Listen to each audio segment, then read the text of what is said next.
The CW Twin Cities presents See What's Now, your entertainment news source. Hey everybody, John Foss, CW Twin Cities. I'm talking with Craig Lawrence Rice. We are talking about the Minneapolis St. Paul International Film Festival. Thanks for having us. Thanks for being here. I think it's great. Tell us a little bit about the festival. The festival this year, it's our 37th year. This festival's been going on for a while. It's one of the older festivals in America, and I'm really happy to be involved in it. The film festival that we have right now is going to be probably almost 200 films from all over the world, shorts and long form films, documentaries and fiction pieces. I'm really excited about it this year, and we have events going on, parties, which is a lot of people think that's kind of why we show films, so people can have parties.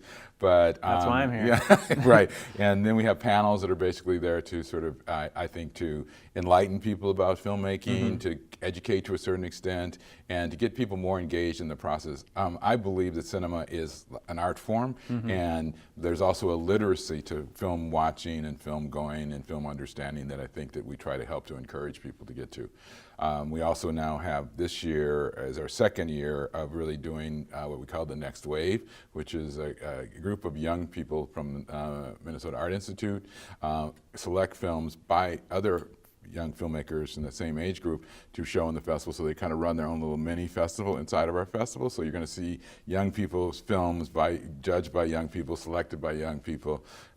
So that's always, I love to see that, because they have a different kind of concern and kind of interest than once you become sort of an adult, then we would select for them to watch and see. And so it's kind of really interesting. So proud of that aspect of it. We have Femme Fatales, which is a national organization of women who do feature-length films, are going to be here for the panel, and we have several of their films in our festival right now. And then I run primarily what's called the Minnesota Made section of the film festival, which is features and short films by Minnesota filmmakers. And we have a really strong group of probably about 16 films that are going to be shown during the festival this year. So cool. Be good, yeah. So that was going to be one of my questions later in the interview, but I'll ask it now. Sure. So is there quite a few locally made films, and what is the state of the Minnesota film industry right now? There's quite a few really quality Minnesota-made films that could compete on a national level. What we do now and have for several years now is all the Minnesota-made films are judged based on the quality of every film from all over the world. Since the film festival is an independent international cinema, all the films are judged in the same criteria. So the Minnesota filmmakers don't get a special pass because they're from here. They have to fit in the context of what everybody else is doing in the world. So we have really strong films here. I think there's a lot of films made in Minnesota. I think the issues that sometimes they have is that we do documentaries really, really well, and I don't know if that has something to do with the style and the concern that Minnesota people have. But I would say that probably of the 16, 12 of them are documentaries, feature-length documentaries, and they're really strong and really powerful. And I think we as Minnesota should be proud of that. I think when we think about films, we always think of sort of fictional-based films. There's not as many of those, but there are a few of those here. So. Okay, great. And you have very extensive producing, directing, film, music video, live entertainment background. Right. You've been nominated for 4 Emmy Awards and you've won an NAACP Image Award. Yeah. What is your role in this film festival?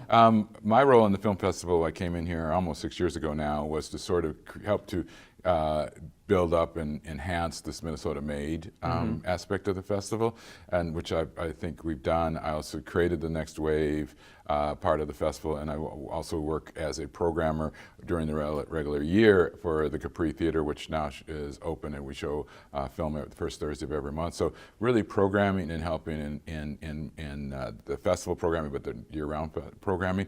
Also, I'm now on the board, so help to shape and sustain kind of the vision that Susan Smahowski, our executive director, has for the film festival and the Film Society itself. Great. And you grew up in Minnesota. Yeah. And you have, as I mentioned before, a very extensive career. You've worked on Prairie Home Companion. You've done some really high-end commercials, music management. You've worked with Prince, Whitney Houston. Yeah. tell us a little bit about, briefly, your career. How did that all happen here in Minnesota? Oh, wow. and just giving hope to other people here. I was born in St. Paul in the Rondo neighborhood area, and then grew up in Minneapolis. After that, I went to high school in St. Paul too. But so I'm a real Twin City person. So I'm actually know both sides of the river really well. I think for me, the change in my life really came with my mother. Really knowing that I needed some kind of direction, and really gave me a book called Choice of Weapons by Gordon Parks when I was a young teenager, and it really kind of gave me focus. I really chose to sort of deal with issues with life weapons as opposed to death weapons, and really got into music first as a player. And I was a good player, but I also I played with professional musicians, so I always really found myself paying attention to what the managers were saying. It's like, he said, get up. He said, be in the lobby at 9, not get up at 9. So I read the contracts, even though I didn't always know what I would. So even as a young person, I was really paying attention to that kind of stuff. And then I always wanted to make films. I just didn't know how to do that. And then Gordon made Shaft, and I said, oh, okay. So I went to school, actually met Al Milgram, who started this society. He really introduced me to filmmaking as a whole, a global industry and a storytelling medium.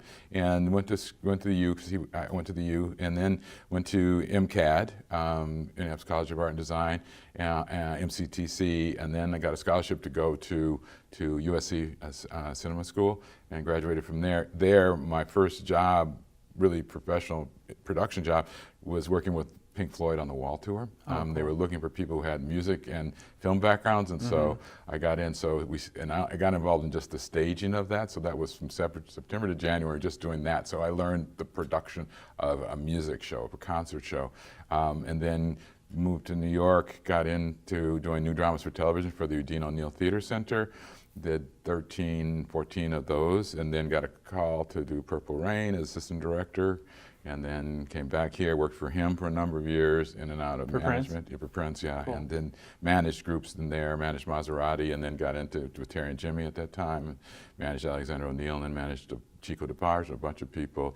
Then worked for Motown, worked for MCA Records, and then that's how I met Bobby, and then ended up managing him and Whitney Houston and Diana Ross, and did that kind of stuff. Wow. So it's I'm abbreviating a lot of it, but that's kind of the story. What was it like working with Prince? Working with him was great. I had known him when I was a musician, so we sort of knew each other for almost 40 years, if you can believe that. And working for him, what he did was he encouraged you. He had a really strong sense of understanding the people. And he could see the potential in you, and he could probably see the potential in you more than you could see it in yourself. I sort of had went into producing because I had a child young, and so directing kind of was something I put on the back burner until he actually gave me my real first shot at directing. A music video? Yeah, a music video for him. Which one was it? And it was Maserati. The group that I managed. He said, you should direct that. And then I directed videos with him, and Scandalous, and Thieves in the Temple, and a bunch of things.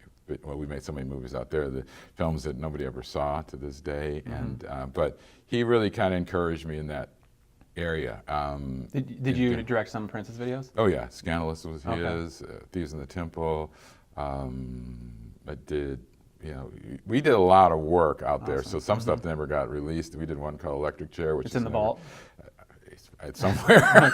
It's somewhere wherever the vault is. I think it's in LA now, but but it was always. I mean, he was really in production all the time. He loved filmmaking. He loved shooting. Sometimes he'd call me up on. I always tell the thing is that he'd call me up during 60 Minutes on Sunday and say, "I want to shoot." It's Sunday night, Yeah.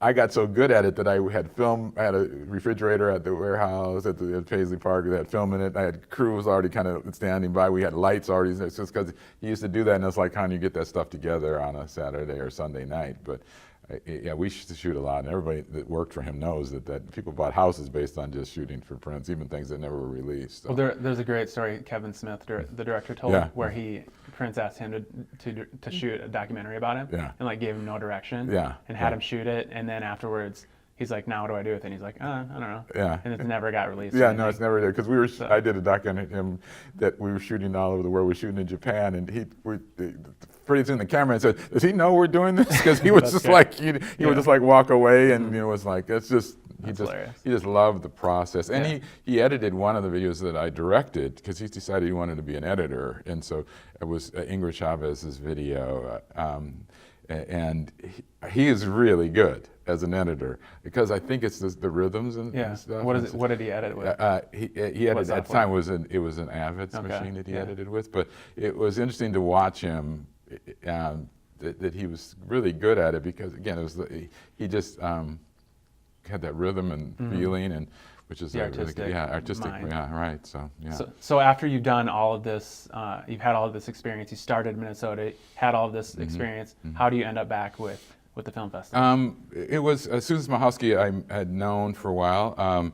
When she took over this the reins for this organization, she asked me if I wanted to do something here, and I did sort of a little section with her a year before I started, and then she asked me did I want to stay. So I knew her when I was I was executive director of the Minnesota Film and TV Board for 4 years, and she worked with us there for a while as a development director, and so we had sort of had a long-term relationship as relates to what she knew, what I could do, and what I wanted to do. And I think I needed to do this at this time of my life because I sort of came out of sort of the making side of filmmaking, and I realized the barrier of entry to filmmaking is no longer there.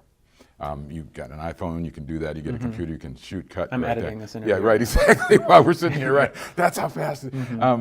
So the barrier of making films is not there, which is what controlled it before. Now what it is, it's not about making the films, it's getting the film seen and getting it into the audience. It's like you got to look at it now as there's a cereal aisle, and there's all these cereals, and how do you cut through all the clutter that's on the shelves? And I think that I wanted to learn more about how distribution, exhibition, and festivals really, really worked.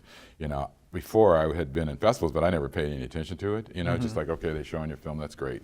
But now I realize can really help you move your film forward and move your career forward if you look at it as a career. And I wanted to learn more how it worked. So. You kind of talked about this at the beginning, but what is the thing that makes this film festival unique? You talked about a theme of this film festival. Tell us about that. Yeah, I mean, the film for the Film Society is international independent cinema is our theme. This festival right now has one. Our theme for this festival is called Chasms and Bridges, and it really is what separates people, what brings people together. We're trying to find films that sort of support that idea, and so we're trying to it's not some deep political process. I'm not saying that, but there are things that are actually in our world now, which is a really tough, dangerous, unfortunate world we're living in right now. So what separates us and what can bring us together? How do we build these bridges? And that's kind of what we look for films in this festival. So there's a number of films we have that are about everything from racism and gender issues, transgenders in the military. There's one called Dark Money, which is really kind of about unfortunately money in America and how it affects everybody, and how that's sort of manipulated. There's the one on the art world that's just about how the art world is manipulated. It's all based on money, based on what people tell you it's worth and not necessarily what it really is worth. We have obviously films here that are made from Minnesota that are really about gender issues. Again, we have a tendency in Minnesota to be much more liberal in some parts of the country, but that's films we have those kinds of films in the festival. So that's kind of what we look to try to do. But there are films from all over the world, from every nation in the world that we try to look for those films. And we consciously say, what do we have from Africa? What do we have from China? What do we have, the Latino Film Fest? Latino films, what do we have from Scandinavian countries? So it's not just like we take everything, we actually go in and say, what can we do to represent? Since this state is one of the few states in America that has so, bicultural, and we try to address the cultures that are here in the state. And whatever we do. Are there any specific films in particular that you're looking forward to? Yes. Some of them I've already seen, but I'm looking forward to seeing them again. The Rider, which is about Native American rodeo family in North Dakota. I love that film. That's a whole other world I never knew existed, and so that, it's kind of like taking a trip. There is a film called Dead Pigs, which is a Chinese film that I just thought was great. I'm Not a Witch, which is an African film about a culture of sort of women who are witches and how they sort of control them. They don't necessarily get rid of them, they control them, because I do believe in that process. I'm interested in seeing people's response to Melanie Gilbert has a film called Silicone Soul, which is about people who fall in love with dolls, life-size dolls. And at first it's kind of off-putting, but you realize that people just need companionship and they need love and they crave it. And so if it's with something that's inanimate, they need it, and you lose your judgment. So it was the most transitional film I've ever seen in my life, where I went from one thing and saying, these people are crazy, to, oh my God, this is what loneliness can do to you, Mm-hmm. And you mentioned that there's Q&As and interaction like that. Yeah. Will there be directors, actors, etc. here? Yeah, we have a number of filmmakers and producers coming and actors coming to the festival, and we do after every screening that there are people represented in people that represent the films. We do a Q&A at the end of it, so that happens for every screening.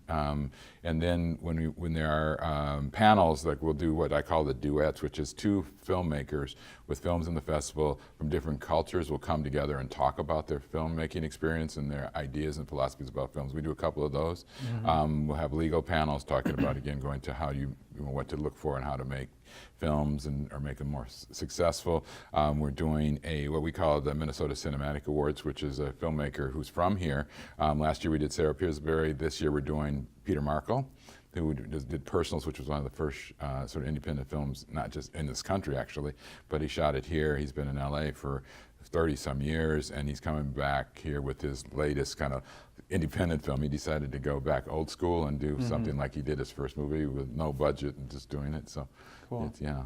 How do people that have made a film or that are going to make a film, aspiring filmmakers, how do they get their film submitted, number one? And number two, what do you look for? What does your staff look for when accepting films? What makes a good film and a bad film? We start taking submissions in August, so we'll start looking for films. So filmmakers have, then they should start submitting to us those films in August, and we go all the way through till like December, selecting and gathering films and selecting them.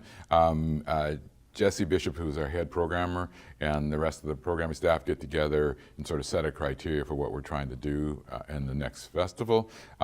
What I personally look for myself is I look for films that are actually about something. They're not always traditional storytelling, traditional narrative structure. I look for films that are about something. So sometimes they can be experimental, sometimes they can be sort of edgy, sometimes they can break all the norms. I look for film, again, as an art form, but it has to be, I think, education, enlightening, and entertaining at the same time. And so I kind of look for those things in all the films. So it's not about what I like so much as it's about what I think the audience will appreciate and absorb and enjoy. What's going to get the film shut off in the first 30 seconds? That's exactly. I jokingly tell people I can usually tell the film is going by the opening image. You know, I do give it more than that to watch it just to see maybe they stumbled because sometimes we take rough cuts, so you got to give them a break and go through the film to see if maybe it's just when they finish it, the film it's going to be better. But you know, when you look at a rough cut, it's hard sometimes to say this is what it is. It's what will get the audience to pay, $15 to come and see this movie, Note to self, though, make that first 30 seconds. I'm telling you, hey, first image, make that first image strong. Okay, exactly. Right. That's what it is. It's like a hit record. Yeah. So the festival takes place from April 12th through the 28th. Right. How do people get tickets? And they come online to our website. We also are going to have one thing that we're doing this year. That's the first time is really we created an app. You can go to the Apple Store to get the app on there, and it'll give you a whole rundown and what films are playing and everything else like that. So it's great. All right, Craig, Lawrence Rice, thanks for being with us. Man, I appreciate you. In Twin Cities, make sure you check out the Minneapolis St. Paul International Film Festival right here at the St. Anthony Main Theater.